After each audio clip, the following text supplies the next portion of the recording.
Yo guys, welcome to the last lap. Don't forget to drop a lovely, juicy 5-star rating if you're watching on Apple Podcasts or Spotify. Hope you enjoy, and let's get into it. Welcome back to the last lap podcast, one and all. Almost there. Baku is just around the corner. We're almost Baku to Formula One action. I was going to pat you on the back. Yeah, no, it's not deserved. It's not deserved. I understand. And we got a strong shirt game from the two of us. We really have today. What's going on? I've gone with my nice little satin number. Yeah, you're looking very, very fancy today. I'm not going to lie. Fancy gentleman. The lights are going to be bouncing off that. And what's that vintage? Yeah, we've got a little Serie A number right now. Shouts out my Genoa fans out there. I think they got relegated last season, actually, to be honest. But hell.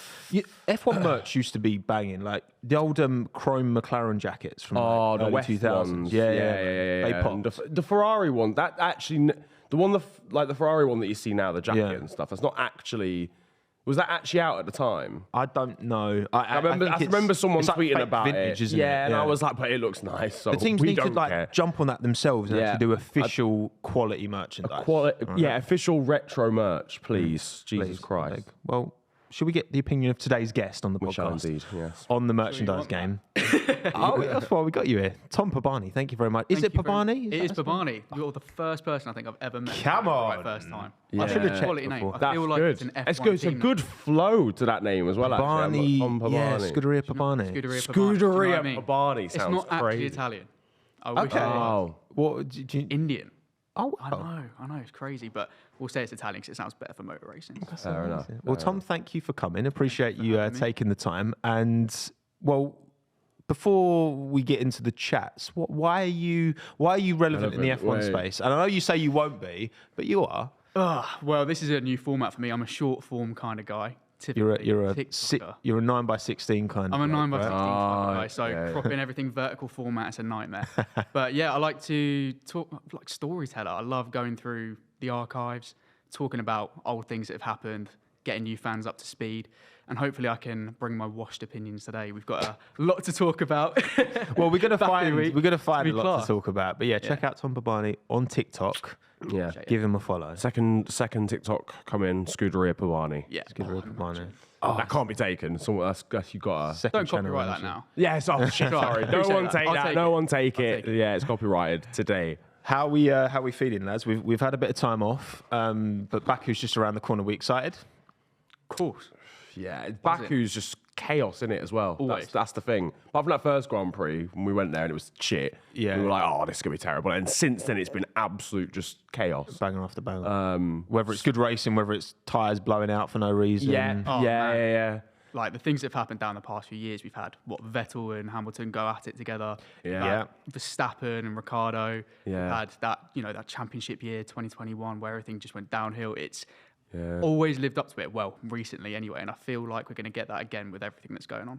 Yeah, I'm hoping so. We've got a sprint weekend as well. We have the new format, which isn't Allegedly. yet confirmed. Yeah. But no.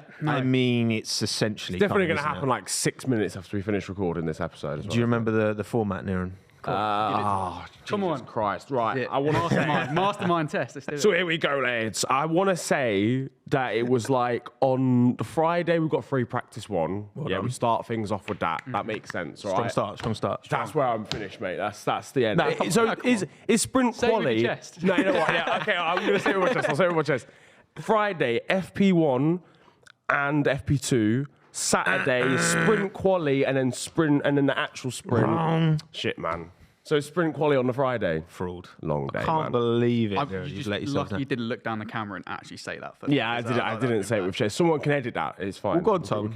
Go on. You take over. Oh, no, this could be bad. Okay. You take so we've got FP1 qualifying for the race on Sunday, I believe. Saturday is a full sprint day. So we've got mad. qualifying for the sprint in the morning. So no FP2, which I think is fantastic. Yep. Probably Good get shit, into nice. that. Yeah. Then we've got the sprint race in the evening and then race day on Sunday, which is Wavy. So you got to think of Saturday as its own separate event. That's what I was thinking. That's what I was thinking. So we've got no FP2 anymore. Gas. Love that. Which I think some people found it a bit weird that you're having qualifying for the race Before qualifying for on sprint. Friday.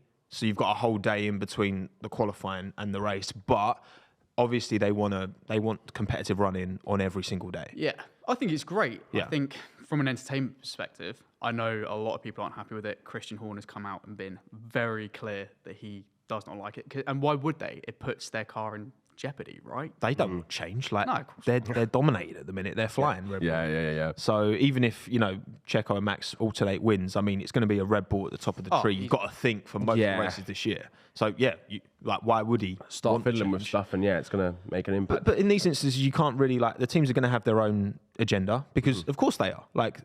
They're entitled to. They're going to push their own perspective on it, and ultimately, I think versus what we had for the sprint format in the last 2 seasons, I think this is an improvement. I think the great thing is you're getting your money's worth as a fan that goes whatever day you go. Even if you go on a Friday, you're getting some competitive running. You're getting 100%. qualifying on a Friday for the actual race. If you go on a Saturday and that's it, you're getting some sprint action, whatever, and then obviously the race on Sunday. So whilst I know the sprint is quite a divisive topic amongst fans, at least the ones that are going are getting something every day. Do you know what I mean? Well, how do you feel about the sprint, Tom? Because I know we were chatting earlier. You've been watching since 2009, so you know F1 well before the sprint race days. Yeah. So what do you make of the sprint generally? It's really hard to just be on one side of the fence or the other and be really binary about it. I like them, but I think their formats, the type of races, circuits they're at, there's so many little intricacies that would make it better, in my opinion. However, I feel like this is a step in the right direction for sure.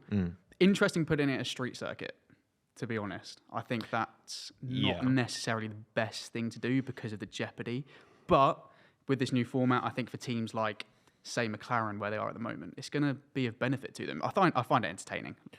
That's for sure. Well, I think the risk putting it here, I think it's important to contextualise why that's potentially a problem. It's not just that, it's a street race, it's Baku, the chance of you putting it into a wall versus at Le Castellet, for example. Fine margins. Yeah, it's significantly higher. Charles has done it. I'm stupid. Classic moment. We're going to get some of them, right? We get them every year. Crying. Yeah. And, this is 5 of 6 weekends now coming up with an F1 race. So it's going to be back to back to back, break, back to back. Yeah. So if you shunt, we saw obviously Alpine having a shocker in Australia, but at least they had 3 weeks to build up their allocation of parts. I know McLaren have talked about they're a bit concerned as well on parts because they've got their big upgrade coming. But if they have issues, if there's a big shunt for Oscar and Lando, for example, they could be in real hot water for the next few races. Yeah, well, Leclerc's already had a penalty as well, already this season. I forgot about that. So it's actually mad. That is mad. He had a penalty before the second Grand Prix of the season actually started. For a part that He's you just have had 2 an L of. for the start of the season. Yeah, it really has. Compared to where they were last year. Yeah. Just astonishing to see the difference in the downfall. I mean, Red Bull have obviously taken it to the next level, but Ferrari have also just been caught by Aston Martin, and Mercedes. Realistically, Yeah. It's just a 3-way scrap, isn't it, for second now? Well, so I think that for me, it's Ferrari and Mercedes have dropped the ball more than it is. Yes, obviously Red Bull and Aston Martin have done bits, right? But the fact that Aston Martin have been able to, I mean, they're a year ahead already of their own plan to move up the field. But that's just positionally. And that's, I think, because Ferrari and Mercedes have dropped the bomb, which have not only allowed Aston Martin to at least catch up to them, but Red Bull to just walk off into the sunset. Yeah. Which, I mean, is disappointing from a general kind of fan of the sport point of view.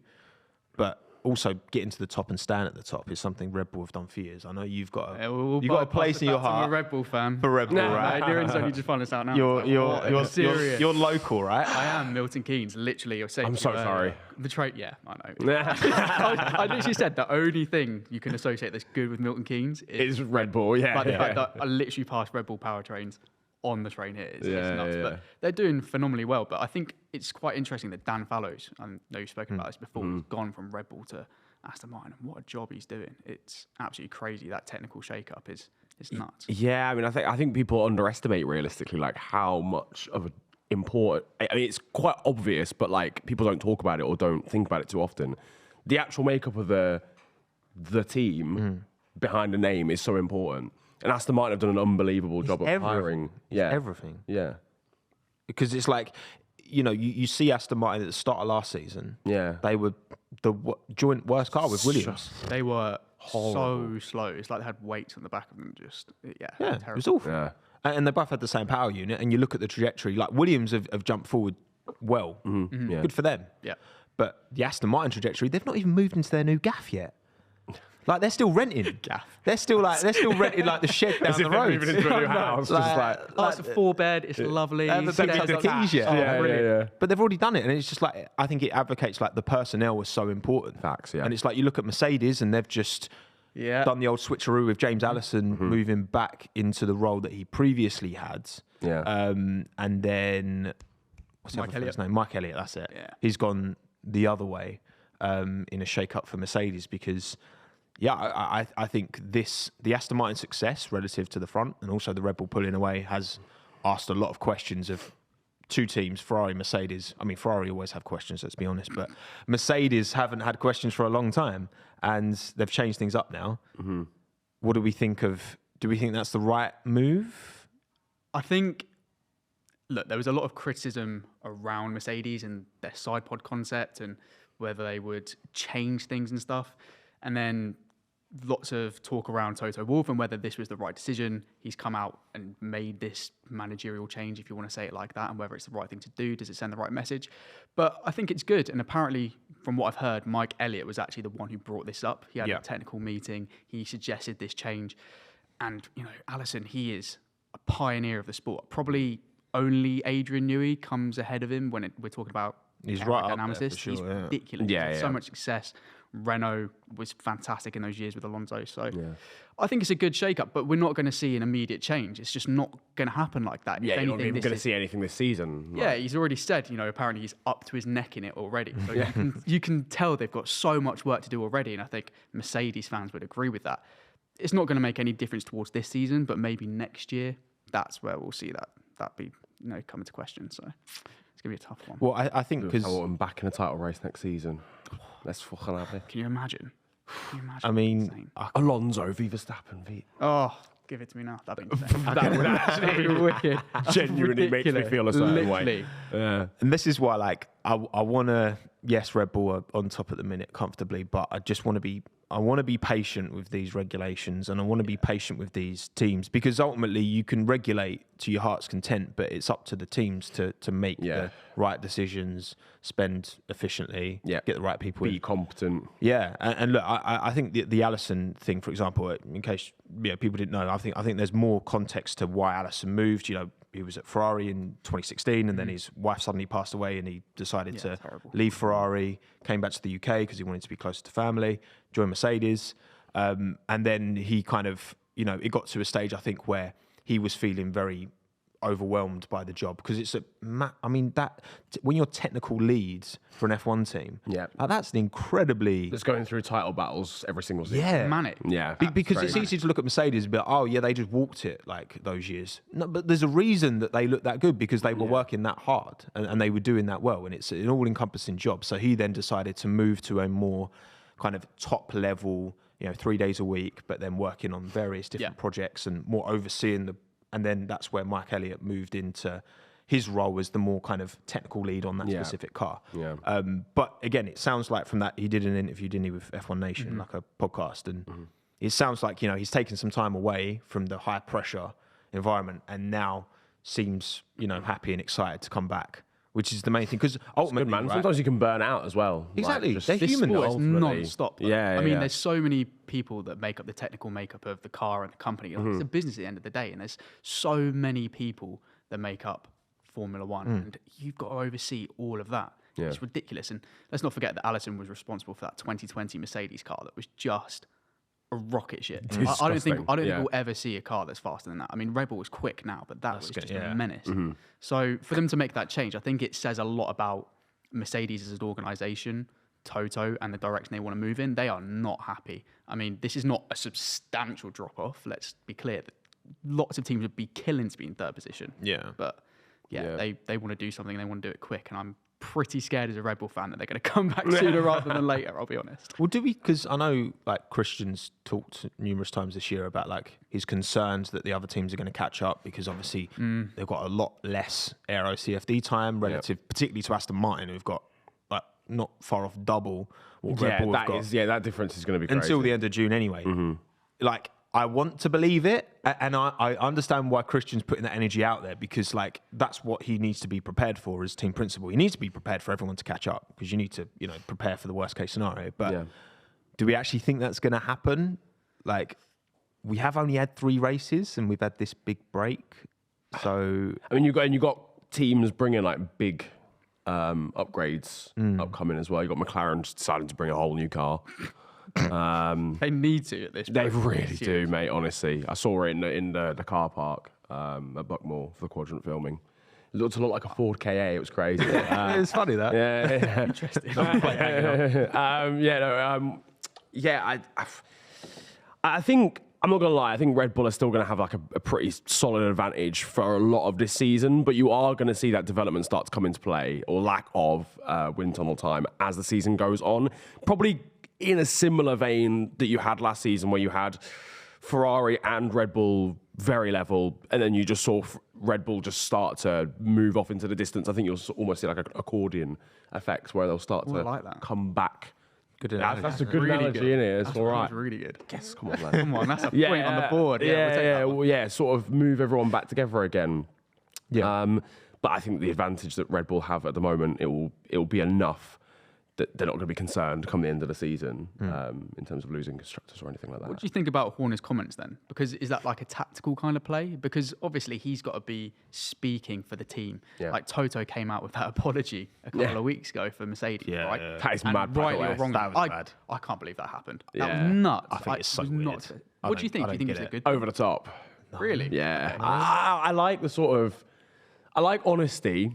And I like the idea that a team knows, right, this isn't really going that great, lads. Sorry about that. Let's try and sort it out. Do you get me? But in that scenario, I was kind of like, that's fucking hell. It's not. I don't think like it's clear and obvious like that Mercedes aren't where they want to be. Yeah. And they've made it very clear, like, whether it's Toto, whether it's Lewis, whether it's George speaking, like putting that out, I don't think that achieves anything. If anything, that just draws more attention, it draws more like, it draws more criticism from people outside, and it just, I don't know. I think they're trying to appease the fan base who, have been used to such a, competitive car for so long and now aren't. And I get that. You adjust your expectations. I guess maybe it might be sort of like our drivers are speaking about how we should have listened to them. Let's try and combat this by going, right, okay, we know we've kind of fucked this up, lads. Not going to lie to you. Let's, we're going to try and do our best. I think maybe if you don't get the Lewis Hamilton comments of like, I told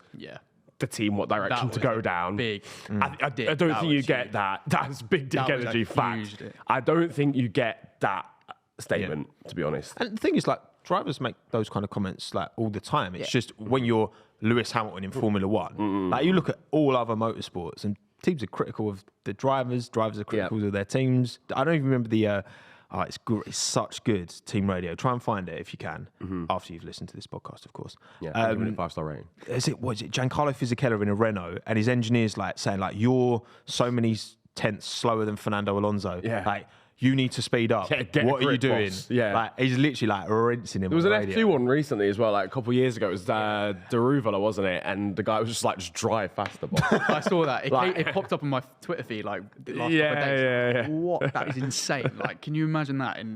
I'd be fuming. It would fire me up a lot, to be fair, if I heard that on team radio. Did you hear just drive, mate. Did you hear Nick Cassidy's radio, by the way? If we were on team radios in Formula E. He was fuming at his teammate, wasn't it? Buemi, yeah. Oh, that one. Buemi was like kind of maybe holding him up. He felt he was holding him up, but he was just going on like this rant. It was really passive aggressive, wasn't it? It was just like, oh, what a great teammate he is. He tried to do the, is it Gino D'Acampo meme? When it's like, if mine's a bike, or if my grandmother had wheels, she would have been a bike. He tried to do that, but he got it like all mixed up, and it was which made it even better. It's so good. It made it. It's like Brent stuff, isn't it?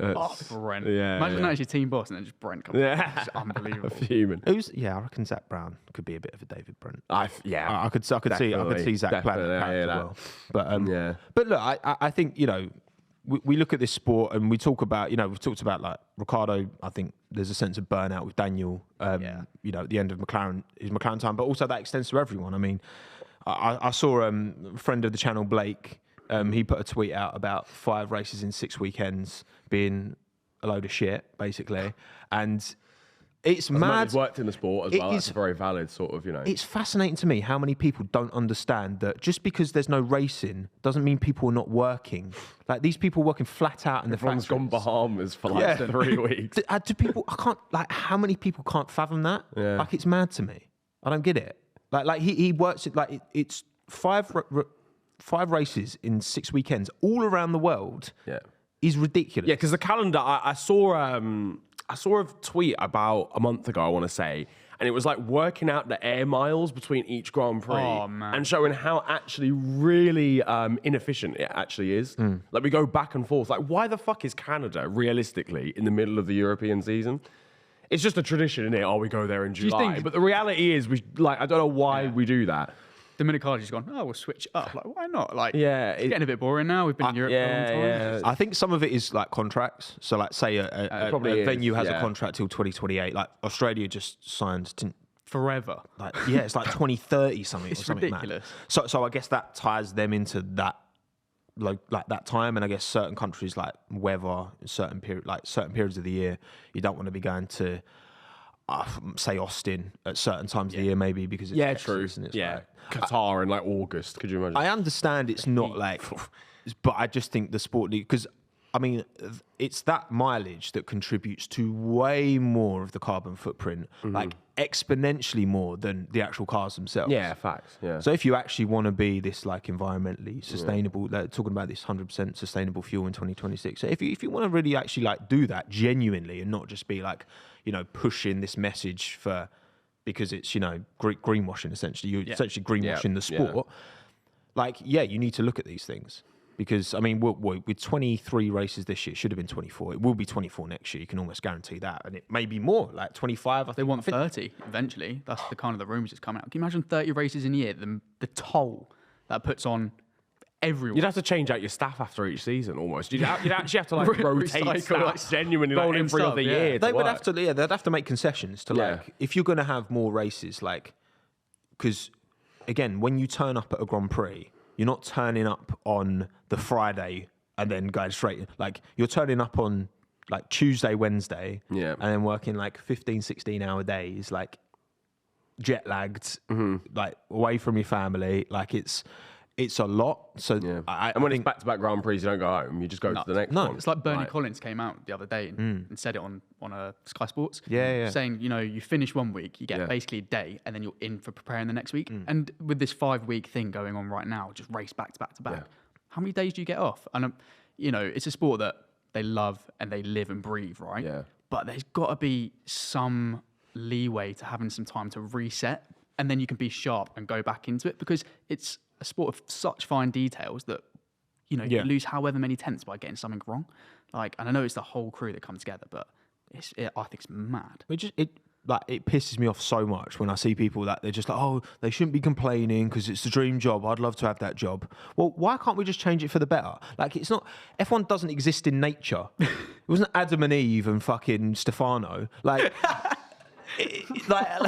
like we come up with these rules. And then there was Domenicali. We come up with these rules, so let's just fucking make concessions for this. For human fucking beings. Photoshopping Domenicali into like it's the Garden of Eden. The apple is Stefano's head. It's like, no, it does my head in, because like we can make it better. Like we can, like, this is one of the richest sports in the world. There's so much money in the sport. We can build concessions, whether it's building it into the cost cap that you have to have alternating, pit crews or whatever.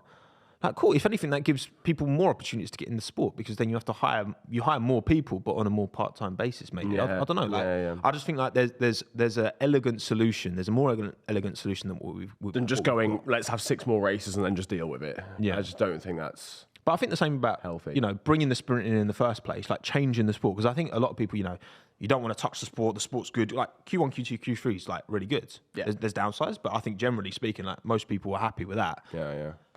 But it's like, but let's try things. I've been quite happy how, Ross Brawn's talked about this when he was in charge anyway. He's left now. But, it's good to try stuff, and you're only going to know until you try. You're always going to get pushback for everything. Do you remember that qualifying format they tried? Like, was it, I don't know when it was, I'm going to be honest with you. Was it like 2015 or it was something? And like, the knockout thing.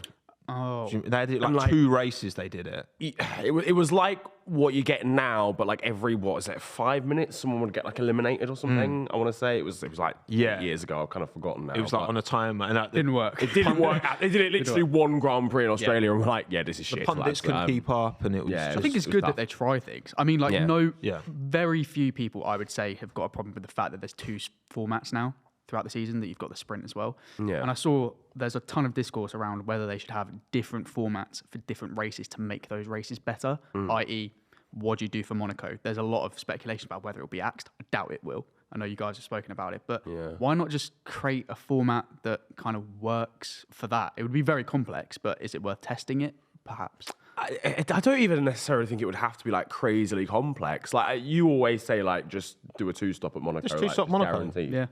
Like 2-stop Monaco, and then one. There's not really many ways that you can make Monaco a good overtaking track. 2-stop Monaco and 1-stop the qualifying. Yeah. So that no one can, crash and ruin everyone else's lap. Well, Which has happened so many times. They have a different format for F2 qualifying. They split it up into 50%, like half the people go up one session. All the F2 cars around Monaco at the same time. Insane. Yeah, would not go well. Yeah, it would last a minute and a half before someone bins it. And look, Monaco's this legacy event that, when you actually think about that track, it's ridiculous. Like, this track is it's so different to everything else. It's so different. Like, even the other street circuits, it's totally different to Singapore. Yeah. Like, you look at how narrow it is, the undulate. Like it's completely different. Before Mirabeau, there's not like another section of track in Formula One that's like that. And I'm all for it. Like, I like that. We've got diversity of tracks, of different styles of tracks, different environments, different characteristics that are gonna. Some cars are gonna do well on certain tracks compared to others. Like, I think from what we hear, like Monaco might be a bit of a struggle for Red Bull because they're not necessarily going to be able to unlock this DRS, worldie that they've got at the minute. But then just nudge the rules around just to accommodate and make it like it's only Monaco. It's fine. It's only Monaco. just one race. Just change it for one race. I'm cool with that. Yeah, I hear it. But I mean, obviously with Baku, we've got the sprint, and I think that I don't know. What do we think? I think we've got to do predictions somewhat going into it, because the next time we talk will be, it'll be the live stream, but we've got to do because we've got McLaren with upgrades coming. I think Alpine have got some significant upgrades coming as well. Just get them in the top 4 fight as well. Fuck it.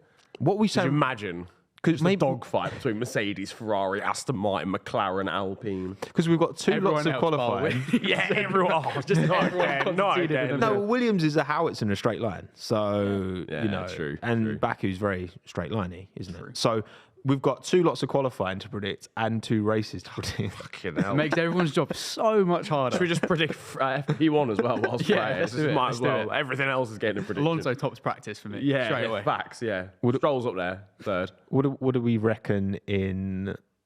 I'm not even going to break down the sessions. It's going to be Max, isn't it, in Red Bull? Like, you can't look session. past them. Yeah. You cannot look past them. I think it's a safe bet. If you were putting your money on it, you go Red Bull every time, right? But then with these upgrade packages, Mercedes changing things around, it's a difficult prediction to make. I'm still going to go with the Aston Martin, following them up for sure. I think that's the safest way to go. Aston need to sort out their DRS, though, because their DRS is one of the weakest. Really? Just make it wider. Yeah, just easy. It's easy, mate. Just crank it, just bend it. Just bend it a bit more. I can't wait for you to get a call from Mike Crack in a minute and just be like, Niran. Fucking genius. You might be onto something there, mate. We've not fucking tried that. That's my. I don't think. I think it's going to be Ferrari second quickest. This weekend. Leclerc's redemption, maybe. Get a season off. Ferrari are decent properly. in a straight line. So I think that's gonna, because Baku's because it's straight lines and then 90. There's no medium speeds at all. The whole track, there's not a single medium speed corner. Yeah, no, there isn't really, is there? It's all because even the non 90 degrees are the fast stuff at the end. Yeah, of the you're lap. just still pinned full throttle. Yeah. Everyone's pinned full throttle. So yeah, actually that's true. Yeah, it might be a decent track for Ferrari. Charles Leclerc might be a bit distracted, to be fair. Well, should we talk about Charles? He's making music, mate. Well, there's been, when we're on this show, right, we talk about rumours that are flying around, and obviously some of them you're just like, it's just, that's nonsense. There's no point talking about that. But I think, we've seen apparently, some journalists in the know in Italy have been discussing how it's a bit of an open secret that Charles Leclerc has been having talks with Mercedes. Now, again, that could be waffle, all right? And I hope it's not. We love a bit of waffle Talk on to it. them, Charles. But Yeah, please, at least have a conversation. we were chatting beforehand. We were looking at Charles' contract. It ends at the end of 2024. You've got Lewis's contract goes to the end of this season. You've got to wonder, if Mercedes can give Lewis a competitive car, then he's going to be incentivized to stay. If they continue to struggle in like third, fourth quickest car, he might be incentivized to leave. We talked about this last week. I was like, if I was Charles Leclerc, I'd bank on Mercedes. I'd gamble on Mercedes over Ferrari any day. Yeah. I was saying What do I'd we make think? them sweat. I'd just wait until I'm in the final year of my contract, see what both teams can offer me. You've got a power position once your contract's expiring. Ferrari would be like, oh my God, back to Charles Leclerc. We'll throw anything at him, throw any promise under the sun at him. It's like Tommo was saying, you could do a Raikkonen and just rinse the contract. Yeah, That'd be fact, brilliant. 1000%. That'd be insane. Yeah. Like, Million per buy point. out. I'll take that. Million per easy. point. Well, he hasn't got many points yet. Well, yeah, true. I mean, true. Look, with that, the Mercedes shake-up we were saying earlier, does that dictate what's going to happen in the next few seasons? Because if Hamilton's in a competitive car, he'll stay. Yeah. I have no doubt in my mind that he'll stay. Yeah. So is there a seat for Leclerc? Does he just have to ride it out? That's a question that needs to come in. But I think Ferrari is almost like a no-go. I cannot see things changing. I just have zero faith, like at all, in the fact that they'll turn it around. I can't see it happening. We kind of just had an epiphany last week. We were just like, they haven't actually won a Constructors' Championship or a Drivers' Championship in a long time. And That team being is honest, actually pretty Before I mid. started watching the sport. yeah, exactly. They're just legacy merchants. Like, if we're going to be totally real, we've been here for a They're while. just Williams again, aren't they? Alfa Romeo have been here for a while. Yeah, Do you know what I that's what I mean. 1950 so- world champion Alfa Romeo. You love before that. 30 again. Love that. I That's do. one to whip out when I you're do. out, isn't it? No, it's one of them. I said it, and then after I double checked, and I was like, yes, I was right. He was right. Yes, Come on. Big up. Was it Ascari? I think it was first one, wasn't it? I think it was Farina or Ascari. I can't remember. It's impressive for a corner. Seppi Farina. Sorry, that's shit. Great. That's great. Worse than the Baku one, honestly. Well, so okay, my question then is, say you are in charge at Mercedes, and you've got George Russell, who's doing bits, looks every bit as quick as Lewis does right now. You've got him, cool. That other seat, if Leclerc becomes available at the end of next season, because if you don't take him, then he potentially goes somewhere else, or he stays at Ferrari. And Leclerc is, like, for me, I think Leclerc, his pace ceiling is, I would say, the same as Max's. Like, on his day quicker. But he just has, he's got a mistake in him. Yeah. He's got a bottle in him as Charles. He hasn't, it's happened, right? We saw that last He's well hydrated. He's got a bottle on him. All Exactly. Evian hit him up. Yeah. Other water brands are available. Yeah, but they're French, aren't they? They're like near. Oh, yeah, no, yeah, I hear that, yeah. You're cooking. It's true. Good point. Cooking. I just think that, I think it's a difficult decision because as much as I agree that Hamilton, I think 2021 is, I think if Hamilton won that season, I could have definitely seen him retiring.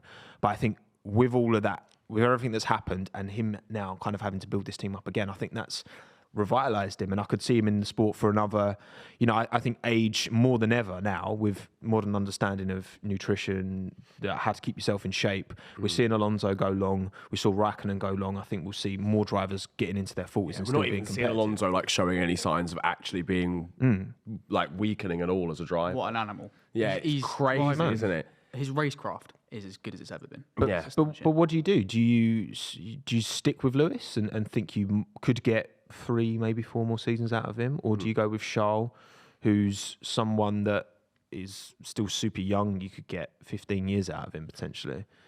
Whatever decision you make, either way, you're distributing an amazing driver to someone else. That's the problem. Yeah, because then Lewis is back on the market. Exactly, yeah. And Lawrence Stroll's picking him straight. Oh, yeah. 1000%, mate. Sorry, Lance. Dream Lance, team. you're Dream that's the team. only way Lance is out of that seat. Lance, Yeah. you're going reserve driver. For just 2 years, Hamilton, don't worry. Alonso at Aston Martin. The limbs that would be flying. Oh when that my happened. goodness gracious! Nostalgia Make that merchant's happen. going to be coming back out. And like, Oh my it's going to be god! insane. Vodafone merch all over the place. I think there were quotes from Alonso. I could be wrong on this, but I'm sure I saw a quote from Alonso saying like he'd, love to end his career alongside Lewis. Or That would just be the sickest character arc. The sunset. But then Fernando That would just need said a That's going to be the end of so- Hamilton's film. That's literally going to be It is. Yeah. No, but I want to answer. What would you do if you're in charge at Mercedes? The thing is, Hamilton's built this undeniable like stack of evidence to back him up that he's the best person to have. There's no one better. But if you're looking at future-proofing your car This is it. and Mercedes, you can't look past Leclerc. I think he would be a perfect, and he'd be a marquee signing as well. He's not like he's just some reserve driver. He's But also remember, then you've got Leclerc and Russell, who would both be, you've not got a 1-2 dynamic there, I don't think. Yeah, and Which you've could not be a got- problem. And you've not got a 1-2 dynamic for a long time until you decide to change them again. It's not like you've got one who's on the like at the moment. You've got this sort of crossover between Lewis and George, where it's like they're both fighting on an equal playing field. They're both very similar in terms of pace, but at the very least you can go, well, Lewis might not be here in 3 years in terms of driving. But if you've got Leclerc and Russell in the same car, they're literally the same age. You're going to have that potential power dynamic for about 10 years if you decided to keep them together. just a thought. So that would be what, next year that he would go, right? End of 2024. End of For 2024. 2025. So what happens if Mercedes do really well? Russell has proven himself. He's multiple race winner by then. And if in an instance, Leclerc has had a terrible 2 seasons, this one hasn't gotten off to a good start. Next season is terrible. Does he then potentially be signed up by Mercedes and is the number 2 driver by default? Yeah, maybe. That's a very kind of odd thing to throw out there, but it's possible. It's so difficult, isn't it? Because you've got all these drivers who are. Look, I think the talent pool in F1 right now is as good as it has ever been, if not better than it has ever been. Because I just think the standards, you've got these drivers, there's more drivers coming through now. Yeah. There's more. I just think you go back to the early 2000s and some of the drivers just weren't at the standard. I think like we're not seeing really There's anyone heavyweights now. everywhere in the top. Like in the even top De 8. Vries at the back is like a 2-time like world champion. That's actually mad. Yeah. Piastri won everything on the way up. Yeah, like Logan was like way more impressive than Piastri in the karting days as well. Yeah. So it's like I just think the standard's so high. You look at the Hamilton-Bottas pairing was perfect in the same way that Schumacher-Barrichello was perfect. for Mercedes was Ferrari. spoiled, man. And it's like, even, Red Bull, you had Webber wasn't a happy number 2, but he kind of ended up just having to accept it. Yeah. And it feels like, I think Checo's maybe kind of the same. He's not happy to be number 2, but I think he just has to kind of accept it. So that's where it's like, it's a decision from, because Toto Wolff has gone on record to say, he inherited the Hamilton-Rosberg partnership. He wouldn't have chosen to put those two really like alpha, for want of a better word, drivers together who both want to win and aren't going to have any concessions and be prepared to settle. But I don't know if Mercedes could ever get that back, that Hamilton-Bottas combination. I don't think there's going to be any driver, unless you go to like, I don't know, get Pascal Verline out of Formula E, who's like ex-Mercedes, and he like raced, Bring him back. because he almost got was the class. seat He was so instead of good. Bottas, didn't he? Yeah. Like unless you're going to do that and have a defined 1 and 2. But It's the tricky. way things are though at the moment, I don't think you can afford to do that right now. If you look at the battle that Mercedes are in constructors wise, if you were to go, okay, right, we're going to have a designated number 2 driver who is categorically just worse than George Russell, you're putting yourself at a massive disadvantage in the battle against Aston Martin and Ferrari, because every point matters. You can do that if you're Red Bull. You can go, well, we're massively clear of everyone. Let's just have a designated number 2 driver. I don't think Mercedes have that. But ability to I would afford that argue, right now. do Mercedes really care if they finish 2nd or 3rd? Like, does it really matter to Mercedes? Like, if they finish They're not 2nd going or to 3rd? finish first, though. If That's they're what not I mean. winning, No, I know, I hear that. But So they're not does going to it- finish first if they have a designated number 2 driver as things stand. I yeah, don't think. and that's the thing. They could, take a downgrade of driver to go alongside George, build George up more. Yeah. To prepare for when they can fight for a championship, Okay, and then fair. you've got one driver you can put all of your momentum behind. That's Long-term plan. I think it's a good theory, because I think Russell he's phenomenal. Yeah. So, like, he goes under the radar I so think much. Mercedes can bank their future on Russell. I think they can. And then it's like, do you risk upsetting the apple cart? This is the whole talk about, Red Bull bringing in Norris to go alongside Verstappen. Yeah. Lando's unreal. Like, I think he would push Verstappen harder than he's been pushed for a long time. Yeah. Does that upset the status quo there? Dynamic. you know, because then they're taking points off of each other. If these regulations are going to do their job, right? Not confirmed.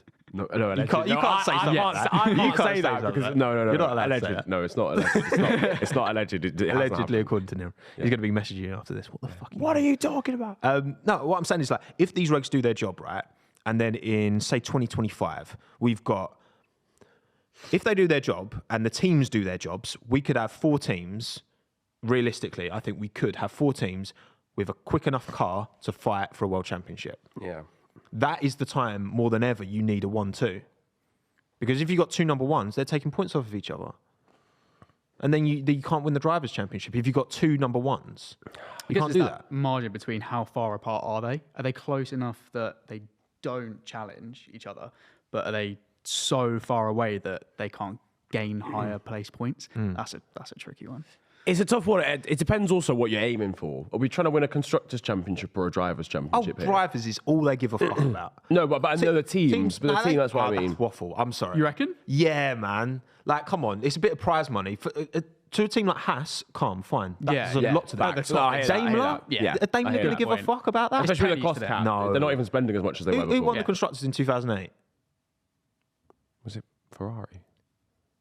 I don't know. Ferrari. No one gives a fuck. That's a good point. He's probably done us there. We don't care. We don't care. No one cares. Okay, so we're trying to win a Drivers' Championship. Of course. Yeah. That's what the plaudits Yeah, no, I hear it. I hear it. Because I was about to say, like, if you look at a Sainz-Leclerc partnership, that's relatively even. Like, Leclerc's got the edge, but I wouldn't say that's a clear, definitive 1-2 where Sainz will sit down and go, the total. I think this season, Charles had the measure on Carlos. True. But you make a good point, because like last year there were many instances. Is what I mean. Yeah, like they're not going to last crash year, into each other. Like last year there were many instances where they were fighting against each other, and Sainz didn't want to give in, Leclerc didn't want to give in. So I see where you're coming from. It's a tricky one to decide. This is what I mean. There's so many different things. It's all well and good just looking at a driver market and be like, we just want the best drivers, but actually, I think if you're fighting for a championship, you have to play it strategically.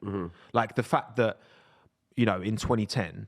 The fact that Vettel and Webber were so close almost saw Fernando or Lewis even win the championship. Yeah. You know, take that championship, because you had Lewis was clear of Jensen in 2010, and Fernando was way clear of Massa. Yeah.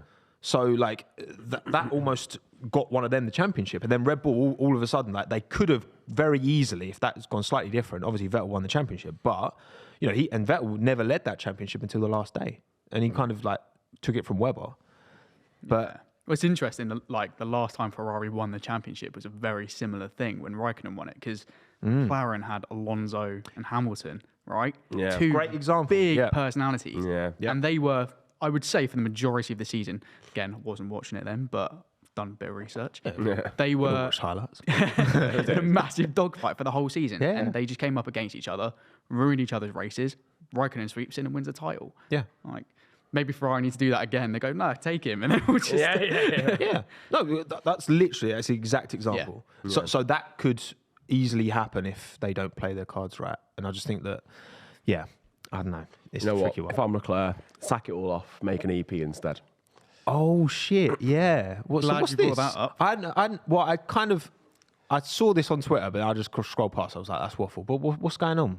Charles Leclerc in his ex-NDA era. Yeah, well, I was not aware of this either. Come on, Tom. There's a song on Spotify, mate, allegedly, although I think it might have been taken down. I'm not as much in the know as you guys, but apparently he's released a song for Pre-Save on Spotify, and he replied to someone saying, "Is this real?" with just like a wink face and something else saying like, maybe. So is that real? I don't know. Yeah, because I think it was something to do with it was on his link tree or something. Like, and it was actually a Spotify link there. So people are like, oh no, it's not actually. Because when we first heard this, we were like, oh, it's like an AI song or some shit. So he's actually like endorsing it officially. Well, if things aren't going well at Ferrari, you know, and he doesn't get that Mercedes seat, he's got to do something else, doesn't he? He's got a tune. Have you listened? Have you heard it? No. See, I want to listen to it now. What type of music does Charles Leclerc make? For me, it has to be piano ballads.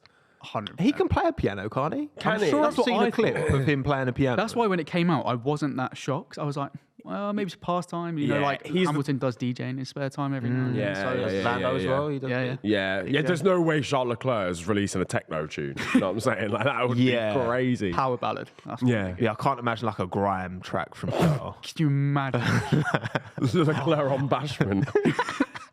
Printworks giving itself. Jeez, yeah, the back of XOYO. Yeah, I can't imagine. Look, all these drivers have, you know, things that they do outside of. They're not just, you know, robots who drive racing. Valtteri Bottas has got his gin. Yeah, Which we have you still tried? need. Yeah. I have not. I do like a gin though. I don't like gins. That's wrong. Do you not? Oh, No, I like I'm not a gin person. I want to try it, but I'm not a gin person. I like a fruity gin with some lemonade, like a rhubarb and something. Lewis is nodding as well. You've got him on the gin vibe as well.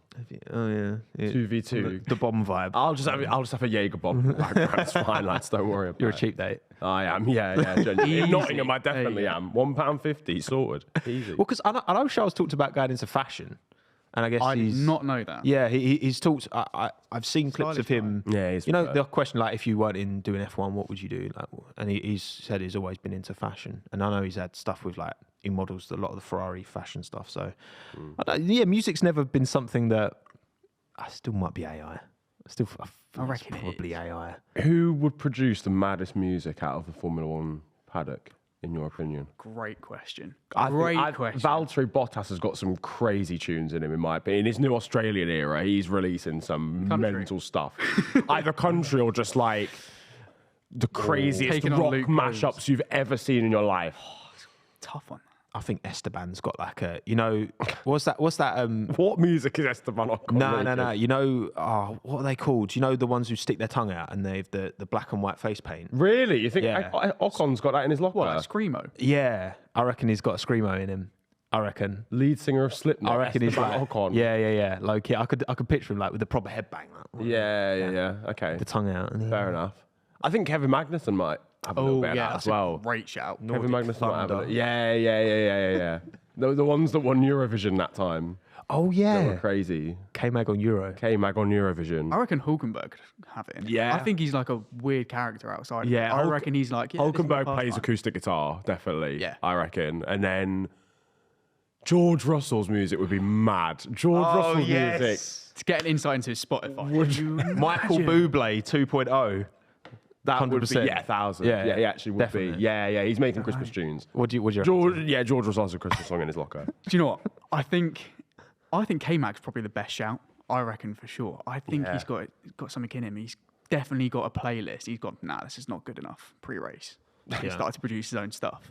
He's learned how to His use time away from doors. Hats, he's like, I'm on Ableton. Just like, sorting it out. Right. It'd be insane. I want to say if he was still like Daniel Ricciardo, if he still had a seat, would be Would comfortably the guy. Yeah. number one, because he loves his music as well. He goes to loads of like I love seeing like, I know before Austin he'd like go and watch like live music at like pubs and stuff. Yeah.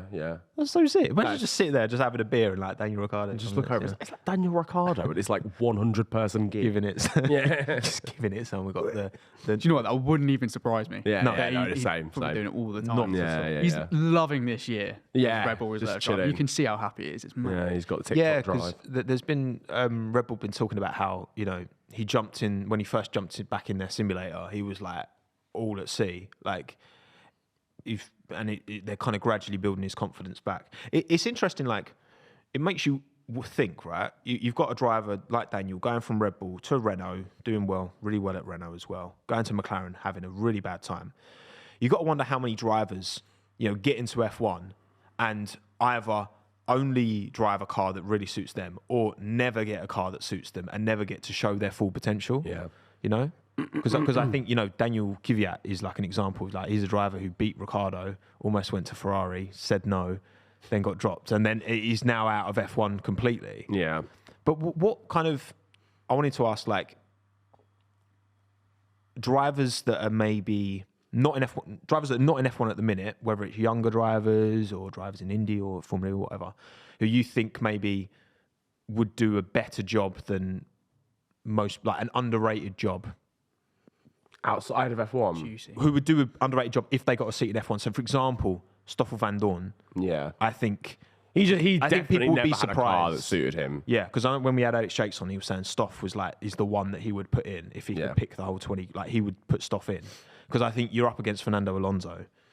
in a shit In a McLaren. shit box, yeah. Like he didn't get. I think Stoffel would do a better job than most people would think. If you say Stoffel Van Dorn, it's not a name you get super excited about, but I think he'd do a really good job. Yeah, flies under the Love to see him radar. back in F1, So actually. who else? Let's get like a. I want to get 5 I mentioned drivers. Verline earlier. Pascal Verline. Well, literally anyone, so they don't have to have been in Formula One already. They could have been in the past, or they might have never been in Formula One. But like Robert Schwartzman, for example, someone who's been Astonishing. forgetting about, Man, right? wow. He Great junior just career. Never made it, innit? Yeah. And he's reserve at Ferrari, and I think he'd do a great job. I'm going to live and die by Liam Lawson. I think the pace that he's got is Yeah. He's phenomenal. looked good in Super Formula. Yeah, He's he does. looking Yeah. great. He's And racing in Japan. He's open just so wheelers. versatile. Actually, that is a good shout because he's driven so many different types of car because he was in DTM, wasn't Beat he? At one Alex point? in DTM, almost Yeah. won the championship. Yeah, literally. He should have won it, but got like taken out like the final Yeah. like race of the season or whatever. Gone over Super Formula, slapping it there. Done well in junior formulas. He's actually a really good shout. and he's still young. Like we couldn't yeah. believe he's 21. Mate, Really? He's 21. I thought he was like 24. Literally for makes some me feel reason. sick. That's disgusting. and he's so experienced Yeah. at his age as well. Like he's driven in so many different series. I karted against Liam Lawson once. Really? Yeah. You beat him as well, yeah. Well, I was beat ahead of Wilson, him. yeah. No, I was ahead of him when I came Yeah, out. come on then. And I saw him Yeah, I saw him in his yeah, eyes yeah, go. And then I looked behind me and he wasn't there because I think he'd like gone off. So I think I Right, spooked him. right, Like, yeah. The ability, he was pressure. just too much and he couldn't handle it. You know? Yeah. He actually just couldn't see the corner. Yeah. Your massive head. Yeah. I mean, That is a I'd be offended if it wasn't true. I'd be That was offended out if it of wasn't nowhere. true. Wow. How you feeling? It's like a whole like my childhood of bullying coming back. Oh no! Don't Oh, drop it's that okay, one. man. Don't drop that. It's okay. My dead trim would have blocked the apex as well, mate. Yeah, I Don't just you bounced stress. off it there. Yeah, exactly. That was good. I like that. What about PATO Awards? What about the IndyCar crew? Yeah, I think there's a good amount of, from what I see anyway, because you can only judge from what you see, right? And I'll try and follow the IndyCar as much as possible. I think Pato gets good plaudits. I think he's got a lot of support, and I think he'd do a great job in F1. I think him and Palou, they're both on that McLaren Junior program, aren't they? Yeah. Palou's so well regarded at McLaren. Yeah. So many other people. It's weird though. He was really averaging like junior formula in Europe, and just kind of went American. Was Yeah. like, oh shit, I'm actually good now, and just started like slapping it over there. I think if he came back over, because he's got like obviously knowledge of all the tracks as well, being Spanish and stuff. So This is why you can't define drivers by their junior careers. Yeah, Like, facts. There's no one route. Yes, you get certain drivers like Lewis, like Charles, like Max, who just were always at the top going through.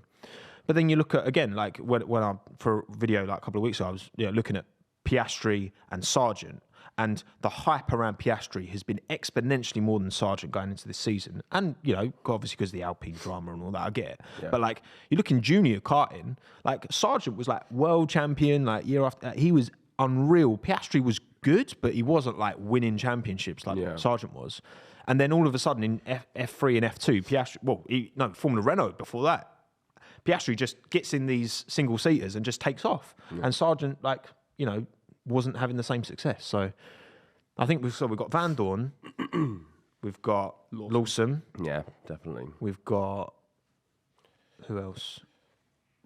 You said Verline. I did say Verline, but Verline's like lead. Yeah, I think because he's leading kept FE this year. Yeah. but he didn't do great the last couple of years. But I think Verline would be a really interesting thing for maybe Mercedes to bring if they wanted to just find number 2. Yeah. I think Verline could be that person potentially.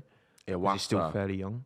Oh, you're staunch Iwasa. We know that. Man, I'm a heavy Iwasa prop. around here. Heavy Iwasa prop. This is Iwasa territory around here. He's the only one to win 2 races. Yeah, this this season, is- right? He is, yeah. And he was really good, like tail end of last year, second half he's of last year. picked up a lot of momentum. But again, he last year. I think in Formula 3 he wasn't exceptional. Like I think he finished like 6th or 7th maybe.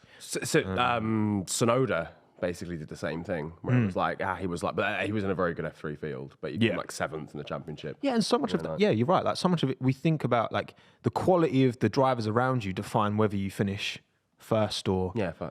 You look at the 2018 Formula 2 field: Russell, Albon, Norris. Yeah, if you finish 6th in that, you could win the title this year, or like any other year in F2. To be fair, the F2 field this year is crazy as well. Yeah, and then like 2019, Latifi finished second. Like, no offense, but like that field was nowhere near the caliber it was in 2018. There's like waves in it, because if you have like a really good F3 field, they'll all get promoted, and then the next year you've got an amazing F2 field.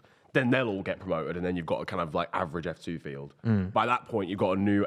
So you got to get like either a really good F3 selection or a really good F2 selection. Who's an F3 this year that's actually decent?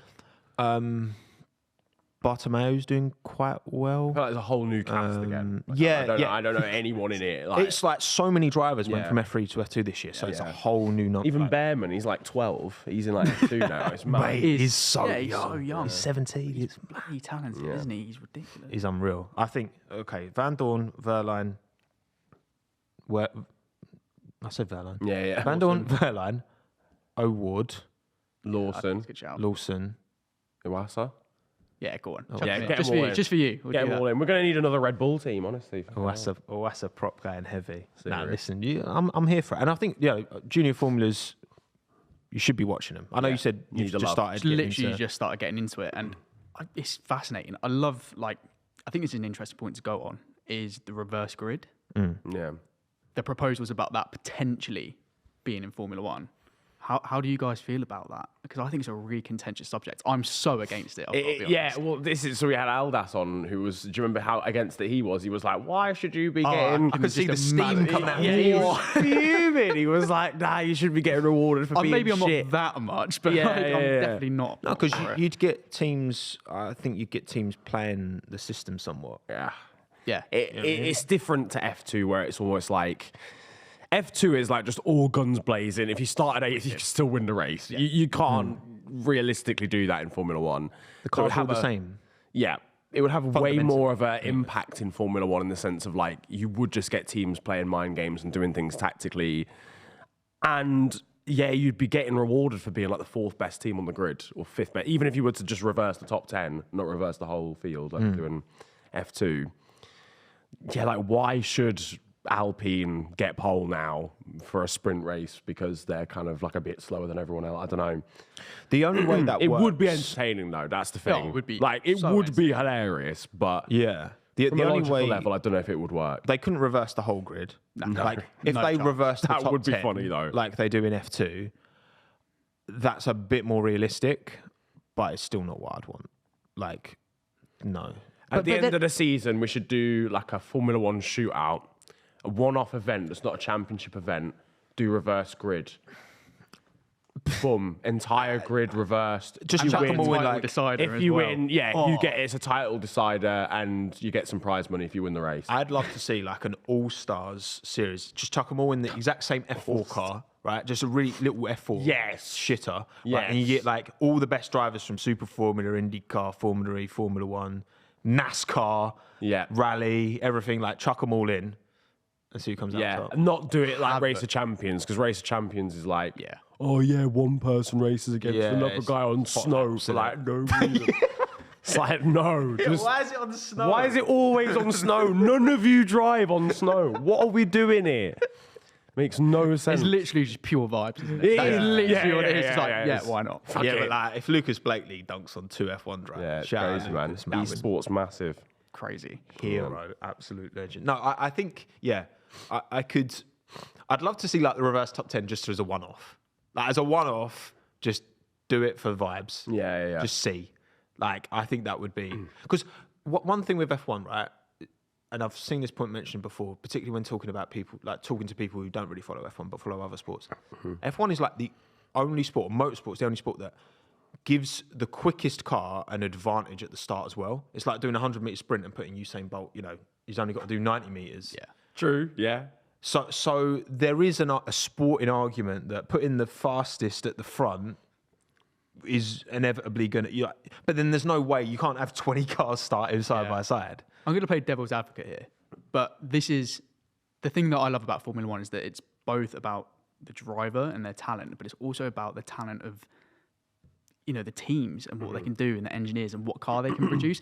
Does that feel kind of condescending towards a team, say you've built the best car, but we're going to dock you anyway, because it's a whole. And the other way around, because if you go, oh yeah, guys, I'm sorry you made a shit car, but like here you go, here's some bonus points, so you can start at the front of the field. Do you take that? Is that a personal insult? I mean, I think if it's going to allow you to win a race and earn more money as a result of that, that's a good way of looking at it, because I think you are rewarding the quickest, but they're the quickest for a reason.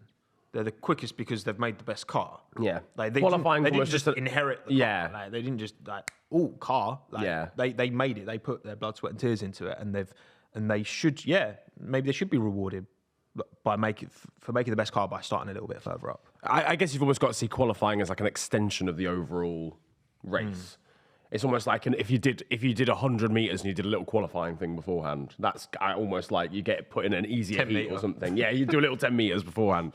Well, I heard an interesting point on Twitter the other day, which was basically, why not give points for qualifying in the sense that you can build the fastest car and then there's another one that can last the race, which I thought was an interesting point, because let's say something like an Alpine whacks it into the top 5 out of nowhere, and they earn points for that, and that counts towards their overall score. Is that a cool thing to do? And then you balance the points and you take the average or something like that? You kind of used to get that in the refueling days, where teams would like fuel light on purpose. So I remember Suzuka 2005, where you had those like Alonso outside of Schumacher through 130R, like one of the most iconic overtakes of all time. You had Ralf Schumacher's Toyota on pole and Jenson Button's Honda P2. Now, do I think they underfueled those cars to make sure the two Japanese manufacturers are starting at the front? Yes. Probably. Allegedly. But if Japan is watching. Yeah, and then in the race, like Ralf had to pit early and he fell right down because like they threw the race for the sake of getting up front and qualifying. Teams are prepared to do that. I mean, Crashgate, for example. That was next question. Interesting. Also Felipe is actually. There was an Autosport article I read yesterday. He's pursuing it. Yeah. Oh man, it's not just waffle. It's just a grey area. It's a rabbit hole. Once you start going down, it's obviously it's not going to happen. But it's like, if for example you were to go, oh yeah, no, you're right. Then every other decision during the course of that season, Lewis Hamilton goes, well, I shouldn't have got this penalty here or this whatever. It's long. Opens up a massive can of worms that they can just pick out different things. And every person who finished second in the Formula 1 Championship is going to go, well, for sure. Ladies and gentlemen, how about I tell you about this? It's just, where's it's not going to work. Stack it. Yeah, slap it on the table. Because I think like in that race, if you just disqualified the Renaults, for example, then that's Nico Rosberg's first F1 win because he finished second. Yeah. So then, like, there's Rosberg's suing him as well. Yeah. Where's my first F1 win? Yeah. Where's my trophy? I want my trophy, mate. That's deliver that. Valid of It changes the whole course of a season. Like the season went that way, but you talk about the butterfly effect a lot, right? Yeah. If that didn't happen, does this happen? And so forth. Like it's so hard to say that this dictated what happened in the next race and to this driver and to that team. It doesn't work like that. It's a culmination of a whole season. Yeah, because there might be decisions that are made in split seconds by drivers in races that happened after that don't happen if they're in a different situation. Sure. You know, if Massa goes into a certain race leading the championship where he wasn't before, he might not go for an overtake that he would have gone. It's just so many nuances to it. Yeah, it's just not. It's not linear like that. But right, I quickly ask. I don't know how I'm going to segue this in. Go on. Yeah, but Fernando Alonso has been the talk of the paddock in recent I'm so glad days. Now, I don't really know how this has come about, and I need to be filled in on that front. But all I've seen is that Fernando Alonso and Taylor Swift might be going out. And I want to know how they met. Because that's not, I don't know if they met on Tinder, but I don't understand how those two paths have crossed. I love how you made it seem like it was like a year 6 relationship. Like, they're going out now. Yeah, they're going out. Well, I don't know. Yeah, they're holding hands. Yeah, they're holding hands. On the playground. No. I don't know. How do you, I'm waiting, right? And if someone's done, that's the word, isn't it? Dating, yeah. We got there in the end. That's fine. I was genuinely thinking. I was like, what do I say words? Then? Cohabiting.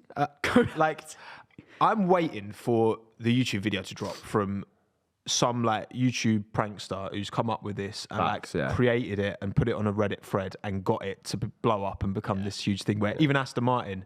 You see their TikTok that they did? Brilliant. Yeah. Their socials are banging. Sick. Yeah. Fernando Alonso dating Taylor Swift. I mean, that's a tune waiting to happen as well, isn't it? Yeah, innit? Can you imagine that collab? I mean, look, Taylor's not got the best track record with partners, and Fernando's Harry Styles, maybe. Did she date him? That is a crazy Throwing it out there. going from Harry Styles to Fernando Alonso is a big change, man. That's a different. Oh, it's definitely an upgrade. Yeah, Definitely an upgrade. Can Harry Styles win a Formula One World But Championship? also, Fernando's known for moving on to teams when things aren't working. So it's really toxic, isn't it? Yeah. Yeah, I'd be. Wait, that would be Britney Spears, wouldn't it?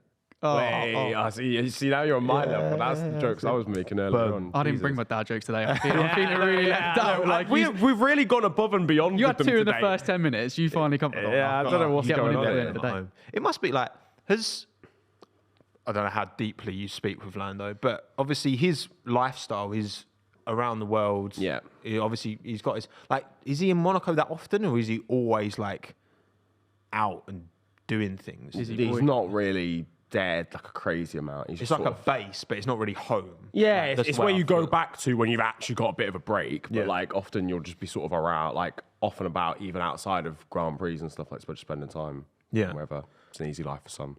But I guess it depends on I think it's not just for the drivers, but for team personnel as well. And I've seen people say it's for the young and single.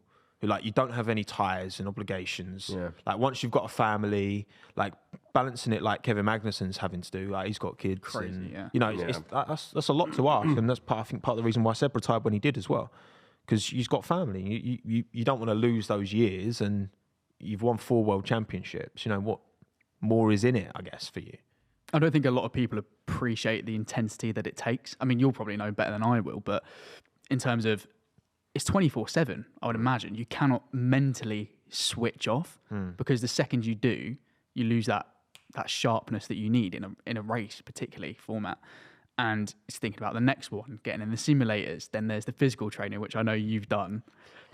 Brilliant, by the way. Yeah. Brilliant, by the way. Popping the algorithm as well. It keeps coming up on my homepage. That's why I'm watching it. Just I want to see you do it again and see how much you progress. You're meant to resist, Niran. Oh, right. Oh, yeah, sorry. Yeah. I'll tell you what, I'll put it from one side and you put it from the other. I was I'm just pulling you towards me. Yeah, no, my neck's gone, mate. I did it once. That's it. I'll never be able to pull it again. It's always funny because that clip always bangs once every month. Yeah, someone will tag millions, me, and it's got 1 million likes. I'm like, for God's sake, 3 million views, isn't it? Yeah, I need to post it. Yeah, it's got 3 mil. I reckon you should try it again and see how far you progressed. Yeah, I actually might do. I'm just happy I was described as a normal man in the video. So we take those. It was so hard. Yeah. No, I think it was. I'm not gonna lie. I think it's edited. I think because the clip that they took was the one that I was doing endurance.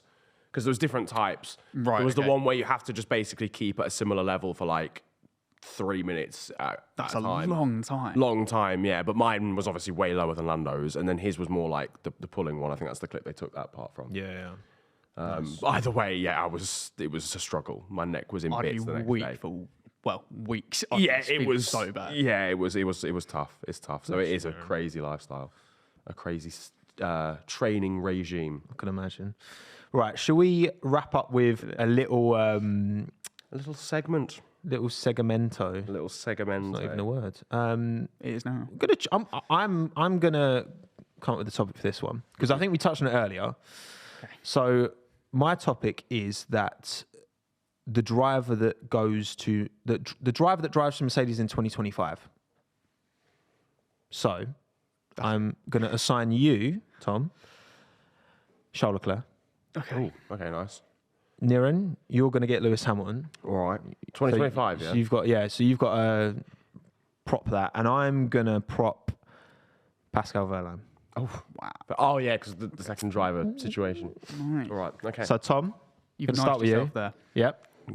You've got a minute to convince pressure. us two in the world that Charles Leclerc is the right option for Mercedes in 2025. In 3, 2, 1, go. One of the most talented raw pace driver on the grid. Mm-hmm. He's got a point to prove. Ferrari have been poor for him. He's not achieved what he wanted. He's going to go in there with a ton of fight. Joining George Russell would mean that they have outstanding talent and pace once more. They'll push each other to move up the grid. They are hungry. They're fighters. They'll probably contribute a lot to the strategy overall as well. Their experience all the way from the beginning to the top is undeniable. And God, I couldn't run for Prime Minister, could I? Let's think about it. Leclerc. Oh, that's a tough one. Won bare races, qualifying, Yeah, but guru. Handsome.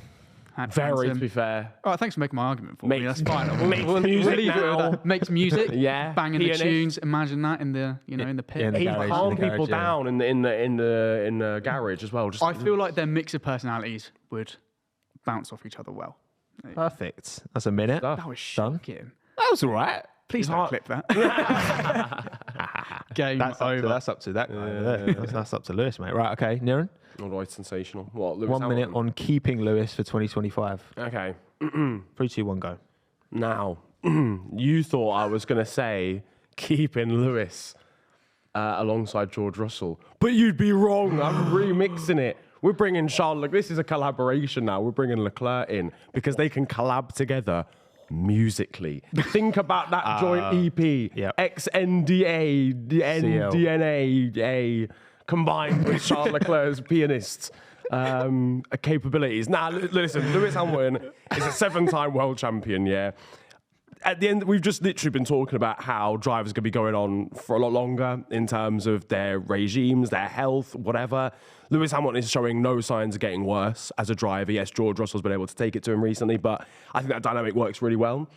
I think having that age and that experience there for George to really build him up, and if you are going to put all your eggs in one basket with George Russell and building him up to be the driver that he can be, having someone as experienced and good as Lewis Hamilton alongside him is the only way to do it. Fair play. You screamed debate club at school. 100%. That's all I'm saying. Extracurricular activities. I was there the whole time. till 5 p.m. going home dark outside. Never played pro clubs. I was just there debating instead. I was playing FIFA and you were just I was there debate like, club. excuse me, this is why we should be doing extra RE. I don't like uniform. I want to see you in politics, Niran. No, That's your actually, Next steps. that's the next one, mate. honestly. Come on, Tom. I'm bringing back bendy, but I said you got the chat for it. if I was to be London Mayor, I'm bringing back bendy buses, bro. That's the first thing throwback. I've got to do. Throwback. All right, fair enough. Well, Let's go. you might have put your arguments across well, but this is why it should be Pascal Verline. By 2025, I believe that Mercedes will be competitive. They'll have a car underneath them to fight for a world championship. And by that stage, if they're going to win a driver's title, which is the most important thing, they are going to have to choose a driver. The problem is, yes, Lewis and George, they're very close. You know, time is on George's side. He's in a different stage of his career to Lewis. So I think that, you know, when push comes to shove, if it means either keeping Lewis and missing out on a driver's title because they're taking points off of each other, or dropping Lewis, unfortunately, and bringing in someone who's going to sit in, do a Bottas, Blasphemy. be what Bottas was to Lewis, but put all your eggs in George, because George has already shown he's like at that level. Putting all your eggs in George. In them, in George Russell, It's a different Pascal Verline, Crazy. ex Mercedes relationship, was a manner, almost got that seat that Bottas got at Mercedes, didn't. He's doing bits in Formula 2 at the minute, has kept himself going. He would slot in nicely as number 2. He wouldn't upset George, wouldn't upset the apple cart, and they'd win the 2025 World Championship then. I see. He was there after He was me ready. at debate club. I left and was like, okay, I'm actually going to bro, go home. sometimes- now. You ran He was it. there. You ran it. Yeah, You were exactly. chair. Yeah. I've had shockers on this sometimes, though. I know. Like, come on, some of mine have been really bad. I'd just chat shit though in mine. My Yeah, Las yeah. Vegas car park one was Yeah, probably sometimes- That mine. was good though. Yeah, no, I put you on the spot there, and you did well. I will say, I didn't realise how good at the imaginary piano you were. That was brilliant. I didn't even you know, you put it in my head with Charles. Dun, dun, dun, dun. I'm one of them when I'm articulating Nice myself. little link there. I was Yeah, like, yeah, good stuff. love that. Thing is, I know you believe that because you said it earlier. Or I feel like you do. So I'm guessing we need a collaborative vote somehow. Yeah, well, do we believe what we were saying, first of all? You were allocated Leclerc, I was allocated Hamilton. I do. My argument was poor though. But you Believe it or not, it's a Wait, you different thing. I think. I really don't know. It's actually Yeah. pretty tough, to be honest Look, with you. It's the first time I've genuinely been torn. Yeah, this I is think, a tough one. I think for sure. if the stars align and if Mercedes have a title competitive car, they can't have 2 number 1 drivers. So they have to make a decision. I don't think it's ever worked out for anyone. It's fine now because they're third. Yeah, if you're not winning, it's fine because you build up, because that's all that the drivers care about. When it comes to that point, you can't, like Rosberg, Hamilton, it was fine because they were miles clear of everyone else. It didn't matter if they took points off each other, crashed into each other. That's not going to be the case now. Yeah, Red Bull already there. Aston Martin are close. Ferrari going to get close. Alpine, McLaren, look at the momentum they're on. Like, maybe by that point, by 2025. As long as you can guarantee that someone like a Pascal Verline's actually going to be there to be able to help, because what you don't want... You're right in his contract. It's like, if you want an F1 seat, Pascal, then you have to be number 2. No, but I mean as in, like, If you take that? if you... Yeah, you would have missed it. If you hire someone... I would. Yeah. Yeah, no, you probably take it, but, like, at times during 2021... I genuinely think Lewis Hamilton... Well, no, I wholeheartedly believe Lewis Hamilton would have won the 2021 World Championship had Bottas performed better. Because there were times where he was on his own up against Sergio Perez and Max Verstappen. Perez was a huge factor in that championship. Exactly. So He was, yeah, you're that's right. the point I considered. So If you were going to get Pascal Verline in and he was just that good enough ability to be a number 2 driver but also contribute in helping your number 1 actually win races... Because it's all well and good, like, being a second driver, not getting in the way, but if you're not actually defending from the Red Bulls behind you, or you're starting behind the Aston Martins already, it's one. You're always in a 2v1. You're always like the victim of a 2v1. So that's the only thing I would like be sort of a bit concerned about if I was to go with a designated number 2. Yeah, that would definitely be like a potential. There's no perfect solution. There's always going to be. it's about when Mercedes think they can be competitive to win again. That's what it kind of comes into, and who knows when that'll be. And also, I think it's important to Mercedes, especially given what happened in 21, to give Lewis that chance to win an 8. Yeah. I think that is important to Mercedes. But I'm just trying to look at it like unemotionally, like driver A, B, and team A. You know, like you have to have a number 1 and number 2 if you're going to fight for a world championship when it's competitive at the front. You have to. So it leaves him in a difficult position. What do you think, Tom? You Charles or you Lewis or Pascal? Look, I think, again, for me, it just comes down to when you think Mercedes will be competitive, because is Lewis willing to wait and be part of that project? Because I think he has way more sway over what actually happens than Mercedes do. I think it's like a 50-50 collaborative thing. Yeah. He goes, I agree with that. if he says, I want to leave, I don't trust this process, he's gone. But if he's like, I'm in this and I want to influence it, like Schumacher did with Ferrari a long time ago, maybe that happens. I think Leclerc is the best bet. I think it's the smartest bet. I think it makes the most sense from a future-proofing perspective. But again, we've talked about Hamilton building that stack of proof and evidence that he's got to just say, I'm here, I can still win. And he's still one of... I'm glad I'm not the one making the decision. That's Oh, hell no. Yeah, Toto Wolff is going to have a headache. Glad I'm sat here on the sidelines just having an opinion. Or does Mick just go, all right. Sorry, just to throw that in there. Sorry, imagine Mick Schumacher just gets the seat instead. Didn't even think. I feel horrible now. that would be hilarious. I didn't even think about Mick. Yeah, maybe he'd be the more likely to Well, I don't know. be the Pascal. How he's doing. Yeah, well, he's. I guess he is more likely to be the Pascal to an extent. But That was really poor from us, lads. so all in all, we came with 3 drivers that could get the Mercedes seat and ended up with 4. So I think that's good. That's good. That's a good place to wrap it up. Yeah, I think we've done well. Enjoy that one. Good stuff. Yeah, no, Tom? good stuff. Thank you so much again, man. Thank you very much. for coming Pleasure to on. be here. It was, class. Good conversation. Let the people know where they can find you. Yeah, you can find me on TikTok at the moment, which is Tom Pabani. I will be looking at doing a YouTube channel soon. So Called Scuderia first video, Pabani. made the thumbnell for it. It's going to be about Leclerc to Hey. Mercedes. So we'll see how that goes. So I've actually got to take this and present my argument. So I won't be under so You much got longer than a pressure, minute though for that one, so it's fine. Yeah, I know. You're I'll be good. fine. I'm like, editing it 1,000 times. Like, It's because you're short form. Like 30 know. seconds, you were like, I'm done. yeah, literally. I can't talk for more than 30 If I seconds. can't tell it in 30 seconds, it's game over. not So worth telling. today is a rarity. So you've got a good one. But yeah, no, really enjoyed it, lads. Good stuff. Good stuff. Where can everyone find us? What audio-only platforms can they find us on? Well, first of all, if you are audio only, you can listen in on Spotify and give us a 5-star rating. If you did enjoy watching on YouTube, then feel free to like and subscribe. Always helps us out. Turn notifications on. But next time, we'll be here for the live show. So you'll know when we're live because it'll be the same time as the race, lads. Could be sick. It's Can't wait, honestly. It's good to Quali actually just get some Friday. Formula 1 back. Quali and race Saturday. Yeah. And then we're here Sunday for What the a actual weekend. race. Yeah, unbelievable scenes. I'm buzzing for it. Additional bonus platforms that we can be found on. Nokia 3310. just underneath the snake game. You can play it there. That's visual because it's got a little screen. Duplo.com. Duplo? What is in the Lego? I think they look like Duplos over there. Oh, yeah, on Duplo. I'm just looking at shit and just naming it. Yeah, fair, MSN. Neonbars.com. Neonbars.com. Yeah. We are there as well. We're here, there, everywhere. Thank you all for watching. Watch on TikTok as well, little clips, clipperoonies. And we'll see you on Sunday for the race for the Azerbaijan Grand Prix. Gonna be a banger in a bit. Bye.